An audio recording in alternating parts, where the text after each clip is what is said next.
என் தமிழ்நாடு. சென்னை கொடுங்கையூரில் அருள்மிகு சிவசக்தி திருக்கோவிலின் 42ஆம் ஆண்டு சித்ரா பௌர்ணமி தீமிதி திருவிழா மிகச் சிறப்பாக நடந்து முடிந்தது. சுமார் 3000க்கும் மேற்பட்ட பக்தர்கள் தீக்குண்டத்தில் இறங்கி தங்களது நேர்த்திக் கடனை நிறைவேற்றி ஸ்ரீ சிவசக்தி அம்மனை வழிபட்டனர். சென்னை கொடுங்கையூர் சந்திரசேகர் நகர் மணலி சாலையில் அமைந்திருக்கும் அருள்மிகு சிவசக்தி அம்மன் திருக்கோயில் மிகவும் பழமையான ஆலயமாகும். இந்த ஆலயத்தில் ஒவ்வொரு ஆண்டும் சித்ரா பௌர்ணமி அன்று தீமிதி திருவிழா வெகு விமர்சையாக நடைபெறுவது வழக்கம்.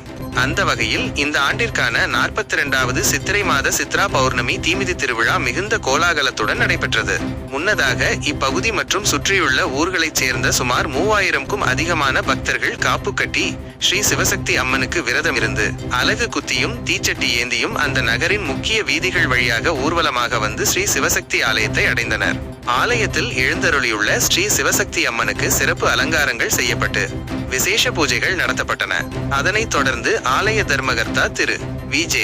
லட்சுமிதாசன் அவர்கள் தலைமையில் பக்தர்கள் தங்களது நேர்த்திக் கடனை செலுத்துவதற்காக அலகு குத்தியும் கையில் தீச்சட்டி ஏந்தியும் தீக்குண்டத்தில் இறங்கி தங்களுடைய வேண்டுதல்களை நிறைவேற்றினர்.